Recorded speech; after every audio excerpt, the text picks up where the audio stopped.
Hello viewers, welcome to Happy Streamers. In this video, I'll show you how to sell something on Facebook Marketplace. First go to facebook.com, then on the left side, select Marketplace. Now from left menu, select Create New Listing. Now three options will appear, items for sale, vehicle for sale, home for sale or rent. If you have vehicle, select vehicle. If you want to sell other item, select item for sale. Now on the left side, you'll find Add Photos option. Select your item's photo. Now write the title,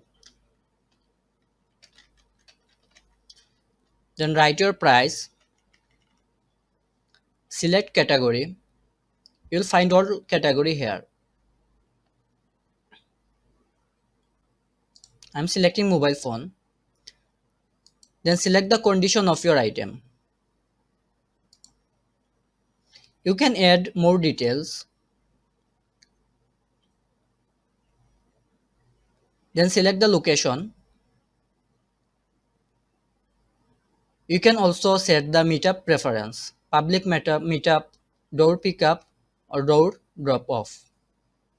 You can also hide this item from your friends by clicking hide from friends. Then click next.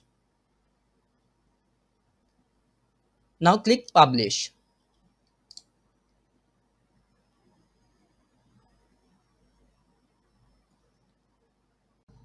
Now your item is on Marketplace. If you find this video useful, please like, comment and subscribe. Thank you.